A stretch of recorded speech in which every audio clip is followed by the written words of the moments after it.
Post 352. Study Session 2. Process of State Management. Introduction. In this study session, we'll examine the problems facing the elites in the new states. We will pursue this objective at two levels, as demonstrated in the common experience of new states in the years immediately after independence, at the ideological level and the level of practical politics. Learning outcomes. When you have studied this study session, you should be able to identify the problems facing the elites in the new states, present the common experience of these new states after independence, and lastly, analyze the common experience of new states at ideological and practical levels. Process of state consolidation. A very great deal of politics is concerned with the activities of a very small number of people. True of almost any form of politics. This is especially so in third world states, where institutions linking the mass of the population with political action are weak or non-existent, and where the fragile but powerful states, linked to indigenous social formations by contracts of convenience rather than ties of loyalty, is itself monopolized by an elite.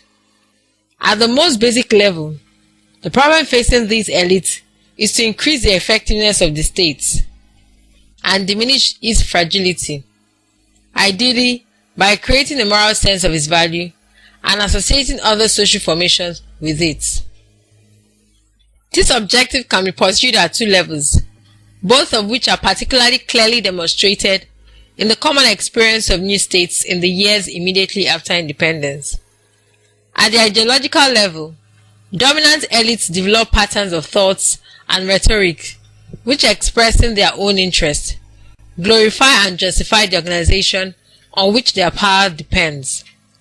At the level of practical politics, they seek the same end by suppressing other organizations which constitute potential challengers to it, in the process, paradoxically, often destroying the very institutions on which a more effective linkage of states to society would eventually have to depend. The two levels combine to form a characteristic process of post-colonial state consolidation. Ideologies of independence. An ideology is a set of beliefs which we use to make sense of the world about us. Almost every human being has an ideology. The only alternatives are mental breakdown or vegetable passivity. Though, some people, especially politicians, who need to project their views on the public stage, articulate it more than others. Even though as a set of beliefs, it is inherently subjective, and thus incapable of being either true or false. It must bear some working relationship to the individual's own experience, and inevitably comes to be shaped by that individual's position in society, in which class is an important ingredient, but not the only one. Its primary function is to mediate between this experience and the actions which the individual then takes in order to shape his environment in accordance with his goals. Looked at in this light, the most important determinant of nation, at least leaders' ideology, is likely to be their immediate past experience of ousting the colonial regime, and the principal ingredient in this is often a strong sense of identity between the leader and the people whom he leads. This may be expressed in the leader's self-perception as the founding father of his nation, as in the new Ghanaian coins inscribed round the room in Latin of all languages, Kwame Nkrumah, Ghanaians is Conditor, or the new honorific titles bestowed upon him. But the identification has more than personal implications. It also defines the boundaries of legitimate and illegitimate political action. Legitimacy is ascribed to the leader, the nation, and the party or movement, which links the two, unity with which then becomes the core value of the ideology as a whole. This emphasis on unity, which is the leitmotif of almost every post-independence leadership ideology, serves several related functions. One of them, of course, is that it bridges over the characteristic class division between a leadership group drawn heavily from the more privileged strata and the mass of their ordinary followers. Any nationalist ideology inherently plays down internal class divisions, though this only acquires much relevance for political action once the government starts to implement measures which reflect its particular class interest. Equally significant is the role of unity in dealing with internal ethnic divisions, either by including different groups with the nation, in which case the differences between them become of no account, or by excluding them, a fate most often reserved for immigrant merchant groups such as the Lebanese in West Africa, Indians in East Africa, and Southeast Asian Chinese. In each case, though the formal basis for unity is that of leader, party, and nation, the actual basis is that of the state. Nationhood is defined by reference to state boundaries, rather, except in rare cases, than ethnic ones. The often artificial territorial entity created by colonialism becomes the legitimate framework for political serves several related functions. One of them, of course, is that it bridges over the characteristic class division between a leadership group drawn heavily from the more privileged strata and the mass of their ordinary followers. Any nationalist ideology inherently plays down internal class divisions, though this only acquires much relevance for political action once the government starts to implement measures which reflect its particular class interest. Equally significant is the role of unity in dealing with internal ethnic divisions, either by including different groups with the nation, in which case the differences between them become of no account, or by excluding them, a fate most often reserved for immigrant merchant groups such as the Lebanese in West Africa, Indians in East Africa, and Southeast Asian Chinese. In each case, though the formal basis for unity is that of leader, party, and nation, the actual basis is that of the state. Nationhood is defined by reference to state boundaries, rather, except in rare cases, than ethnic ones. The often artificial territorial entity created by colonialism becomes the legitimate framework for political action, while the basis for indigenous and pre-colonial identity is set aside. Illegitimacy is then ascribed to any political activity outside the protected union of ruler, nation, and state. Opposition parties are particularly vulnerable in that they necessarily deny the ruler's claim or perceived identity between himself and the nation. There is no lack of grounds on which this vulnerability can be exploited. Original divisions, these are themselves regarded as a manifestation of an illegitimate racism or tribalism, and are accordingly liable to suppression.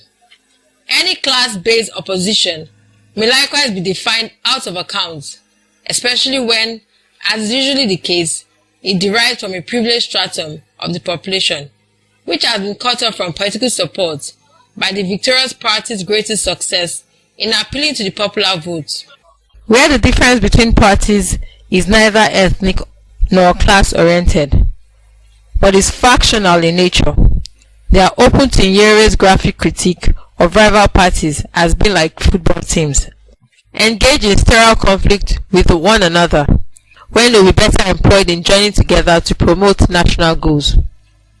What goes for opposition parties in this respect is equally applicable to any other form of political activity which falls outside the supervision of the state, including, for example, the press or the trade unions. What is basic to the whole conception of legitimacy is the idea of a single national interest, which should be expressed in the form of a single national will, a conception very close to Rousseau's idea of the general will, and like it, very easily adopted by any government which can identify itself with the nation.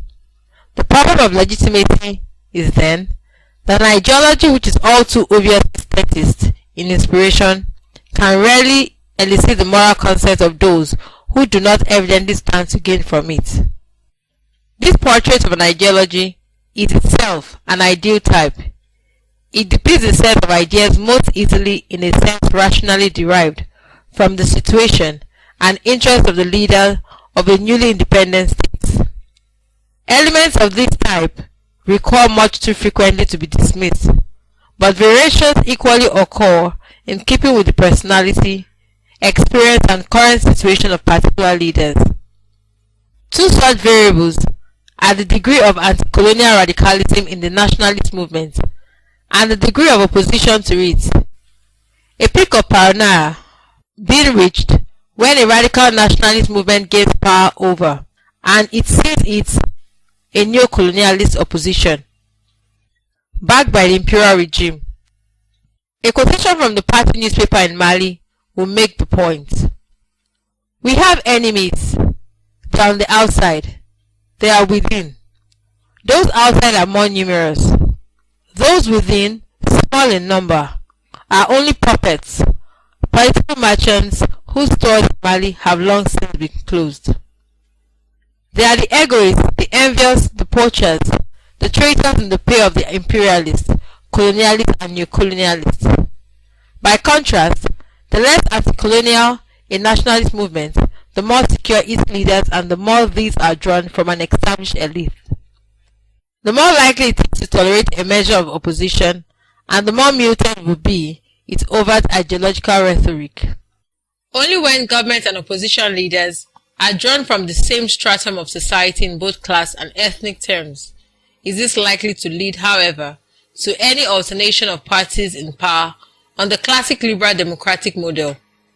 Right-wing leaders have generally been no less determined to stay in power than left-wing ones, and some of them, Dr. Hastings Kamuzu, Banda of Malawi, being a case in point, have developed a rhetoric quite as shrill as anything to be heard on the left. Governments in the world over have difficulty in distinguishing between their own interests and those of the people whom they rule. Third world governments often add to this natural authoritarian tendency the awareness that in countries where education is generally limited, they have a special intellectual right to decide what should be done. Government is the hunt of the educated, the governed, correspondingly, are overwhelmingly the ignorant. In these, the nationalist leaders easily take over the attitudes, characteristics of colonial administration and add to them a sense of their own special status as the elect of the people. In the process, the pre-independence relationship between leaders and the people is reversed. It is no longer the leaders who seek support from the mass of the population, but the population which must adapt itself to the dictates of the leaders.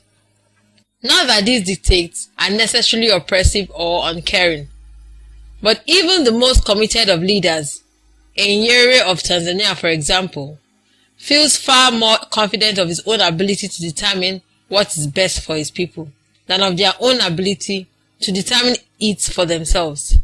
In this sense, a belief in democracy is very rarely part of the ideology of nationalist politicians. This account of ideology has so far touched only incidentally on a criterion, which is often taken as virtually coterminous with ideology itself. Its degree of rightness or leftness, this is deliberate. In my view, the ideology of government overrides such distinctions and incidentally goes far to explain why regimes in power behave so similarly, regardless of their position on the right or left spectrum. There is such a spectrum, though, and three main clusters can be distinguished: Third World Marxists, Populist Socialists, and Third World Capitalists. The geographical qualification is added to the first and last of these by way of warning that they should not be identified with the socio-economic and political systems either of the Soviet Union and its allies or of the Western industrial states. All of them are most easily identified as ideologies of economic development and are discussed as such in a later chapter. While the Marxist option also characterizes the revolutionary state, but they have more general implications. There are only a small number of Marxist third world states.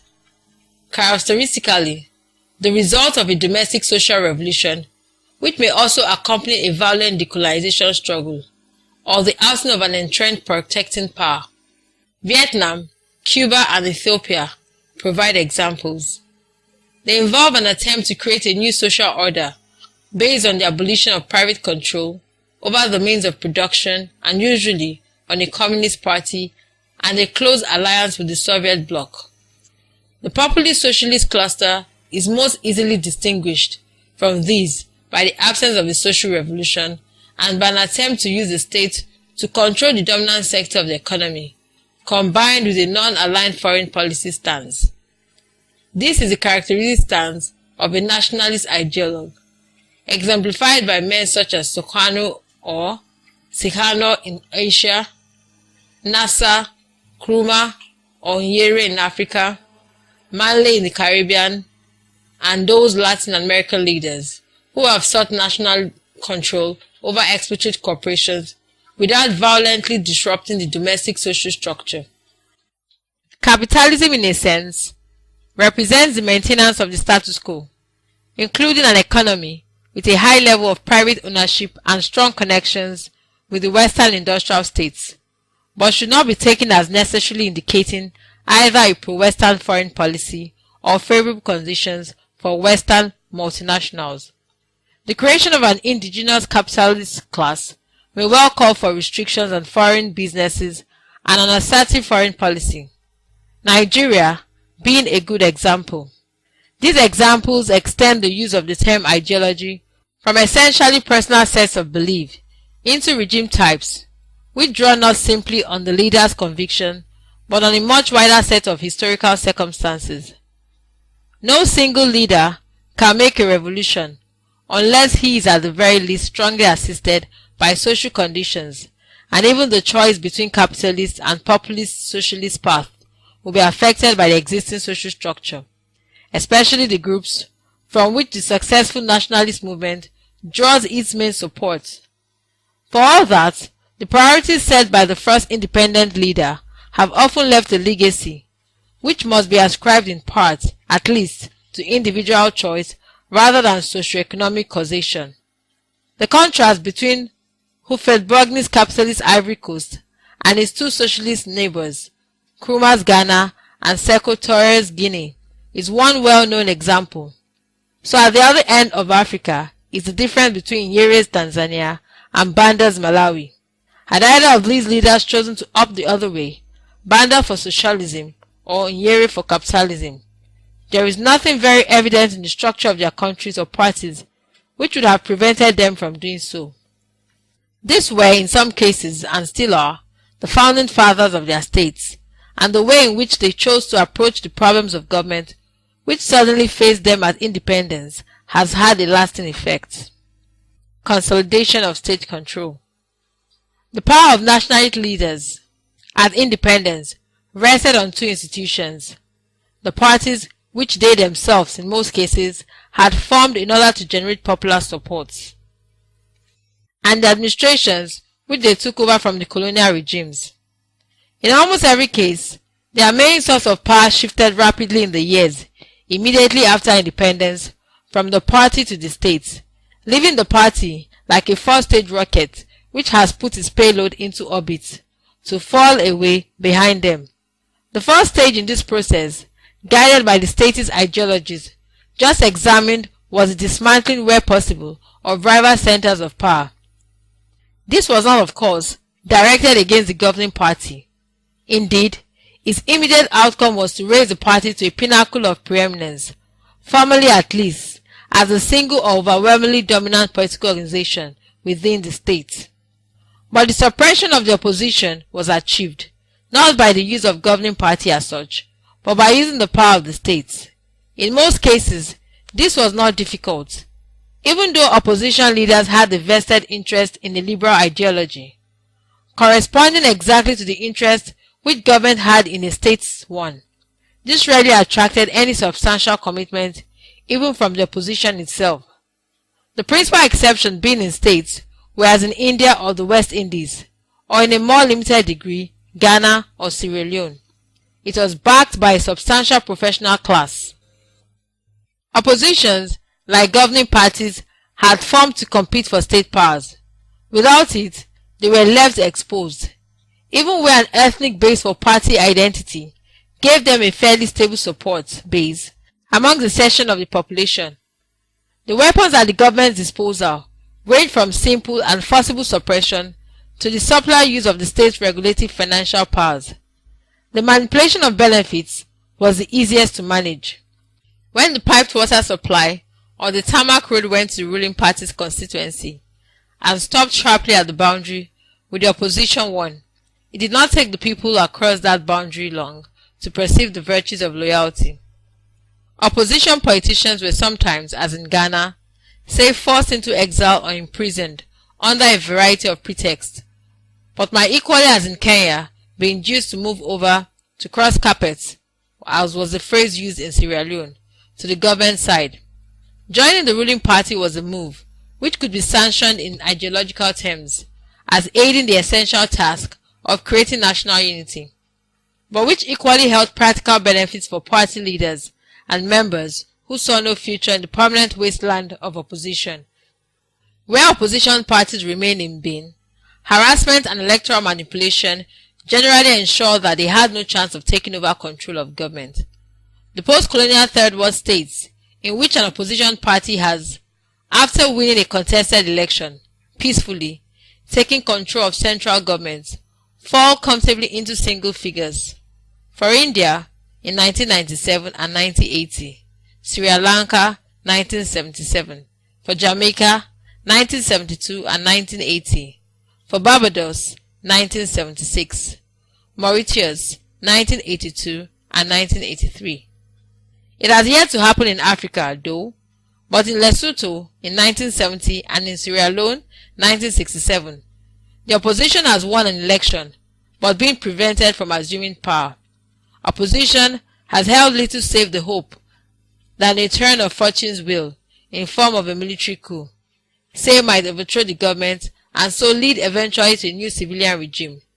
It is therefore not altogether surprising that some opposition leaders have been tempted to give the wheel a push themselves. Most remarkably in Burma in 1947, when the leader of the opposition arranged for the entire cabinet to be assassinated in the belief that the conventions of Westminster democracy would lead to his being invited to form the next administration. He was hanged. In some states, a federal system enabled opposition parties to entrench themselves behind the feeble barricades provided by their own small regional quota of state power. But these were rarely enough to keep out a determined central government. For one thing, the central government retained control over both financial allocations and military force, and usually the police as well. With this, it could manipulate and undermine regional autonomy, with the threat of forcible intervention held in reserve. In India, the constitution allowed and allows individual states to be brought under direct presidential rule, a measure it might be unwise to apply to a state under firm opposition control. Like Tamil Nadu under the DMK after 1967, but which was easily applied when local factionalism, often fomented from the center, made the state difficult to govern in any case. In the western region of Nigeria in 1962, a state of emergency was engineered in order to remove the opposition. Action Group Administration, which was itself divided by a breakaway of those who favored collaboration with the central government. Constitutions which sought to divide power within central government, characteristically between a prime minister and a head of state, rapidly led to a showdown between the two. Between Obote and the Kabaka of Buganda in Uganda, Lubamba and Kasavubu in Congo Zaire, and Senghor and Mamadou Dia in Senegal, only in countries such as India, where the president is clearly subordinate to the prime minister, has a dual executive been able to survive. Other potential sources of organized opposition may equally be absorbed by government or subordinated to it. Trade unions, often under colonial rule, a haphazard collection of craft, industrial and company unions are obvious targets for rationalization into a single structure supervised by the government or ruling party and limited by strict controls on strike actions. Sometimes they too are divided into rival congresses on ideological or ethnic lines, which offer scope for state manipulation. In Jamaica, The two rival unions are each organized by the rival political parties. The principal newspaper, often owned in colonial times by any overseas publishing group, is likewise taken over as a government organ and constraints placed on the remainder.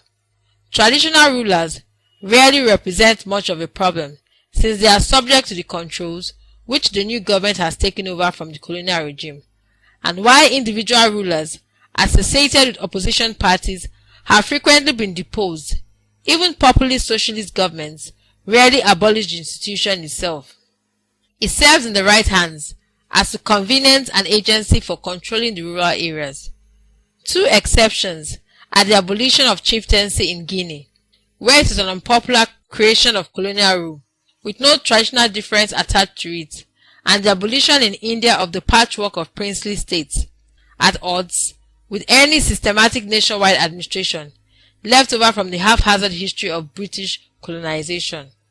Much of this process of state consolidation can be seen as a return to the authoritarianism of colonial rule, after that brief and highly uncharacteristic period during which the colonial administration had first liberalized its own ways by allowing nationalist parties to operate, and then left behind, on its departure, liberal constitutions which imposed restrictions on government which it had never tolerated itself. If decolonization is seen as the displacement of alien rulers by indigenous ones, and liberal democracy as the means by which this transition is achieved, then there is no reason why such democracy should outlive this limited function. The new district officer can move into the old district officer's bungalow, hoist his new flag outside it, and continue governing in the way to which his subjects have long been accustomed. Yet in three ways things are different. One is that the very alienness of the colonial administrators, together with the political values of the societies from which they came, enabled them to establish an institutionalized bureaucracy which could operate by formal rules, placing them at a distance from the people whom they have governed. The new rulers are, regardless of their own values and training, instantly locatable within the society, as members of these or that regional or ethnic group, religion, class or caste. This formed certainly one element in the development of the clientelist patterns of politics, which were considered in the last chapter. Second, the new government had a much wider conception of their role than had their predecessors, with a sharply increased emphasis on development, conceived not simply in economic terms, but also including education and social welfare, and political development through one or another kind of nation-building exercise. The main instrument to hand for achieving these goals was, again, the state. Foreign companies could be and often were encouraged to invest, but populist socialist regimes, especially regarding them with suspicion, and some of these launched rapid expansions in the state-controlled sector of the economy. Foreign religious missions were even less acceptable as agencies for the expansion of an educational system, which was intended not simply to instruct, but to inculcate new values and have often, as in Papua New Guinea, aroused the resentment of indigenous politicians. The result was an increase in government employment, followed by the third new element, the growing number of trained indigenous people, from whom the public service continued to be the major source of jobs. Some indication of the increase in the size, and hence the cost of the public service, is given by figures for public consumption as a percentage of gross domestic product, which between 1960 and 1979 rose from 11% to 27% in Zambia, 7% to 20% in Jamaica, and 11% to 20% in Kenya. Some of these may have resulted from the cost of new and beneficial services, or from the transfer into government hands of functions previously undertaken privately. But it's also true that the state and its agents have been extracting a steadily increasing fee for their management of the societies which they rule. It would be a mistake, of course, to equate the increase in state power and functions with an increase in those of the government of the day. It is first necessary for the government to control its own servants, in some cases where the victorious political party drew its main support from populist groups opposed to the elites entrenched in the bureaucracy. The two fought a running battle from the start. In Ghana, This conflict was especially intense, and Nkrumah's CPP's government constantly created parallel organizations staffed by political appointees, through which it could operate behind the backs of the official bureaucracy. There was a parallel foreign ministry, a parallel regional administration, even eventually and fatally a parallel army. The president's own guard regiments, all of them adding to the cost of government. Most governments control their bureaucracies better than these, while at the same time dismantling constitutional provisions intended to safeguard the independence of the civil service and judiciary, which stood in their way. Nonetheless, these two came to depend on the instrument which they had created. The military coup is often, as we shall see, the bureaucracy's revenge on its own masters. Meanwhile, what of the nationalist movement itself? The key to the survival of nationalist political parties after independence lies partly in the kinds of organization they were in the first place, partly in the functions which they were subsequently expected to perform.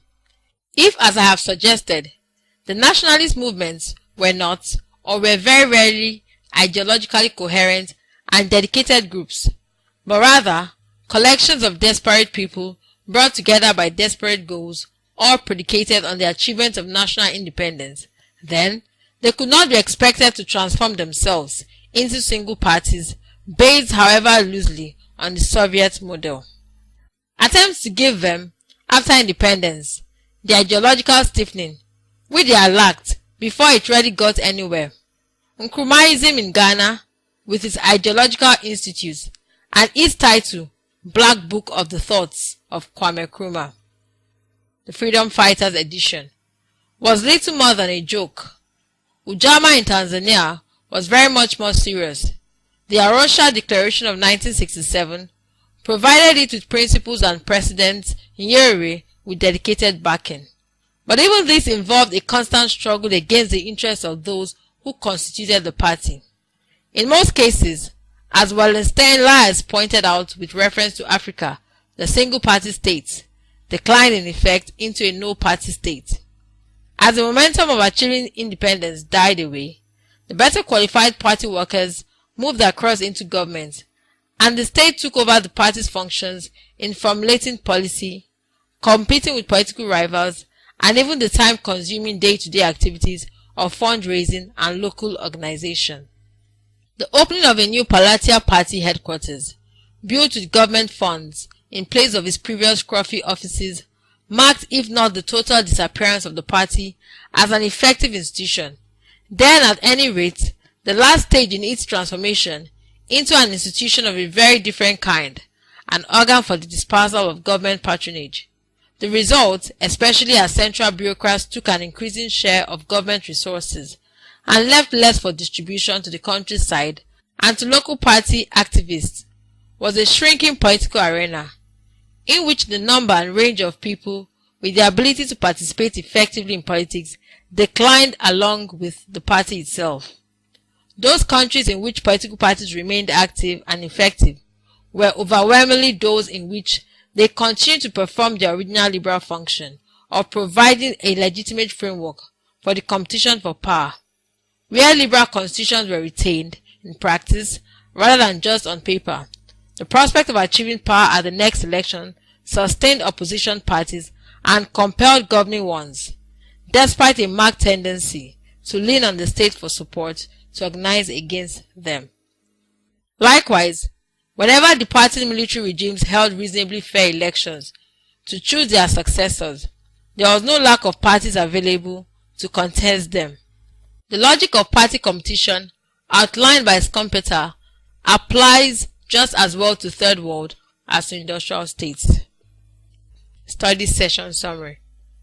In this study session, we focus on the decolonization period and its immediate aftermath, where a peculiar episode in the political evolution of the formerly colonial states. A new form of politics, a new set of political identities emerged, blossomed rapidly, and in most cases, equally quickly died away. A moment of great hope swiftly deflated. This was, however, the process by which the colonial states fitted themselves into a pattern of third world politics, which goes beyond the simple colonial experience, and what emerged at the end of it was a large group of states not essentially different in most respects from those especially in the Central and Southern Americas, which had been decolonized long before, and those which for some reason had escaped former colonization. From that point, it becomes less and less useful to talk about new states or ex-colonial ones, and increasingly useful to talk about third world politics as a whole, recount the common experience of new states and its implications for development. End of study session 2. Thank you for listening.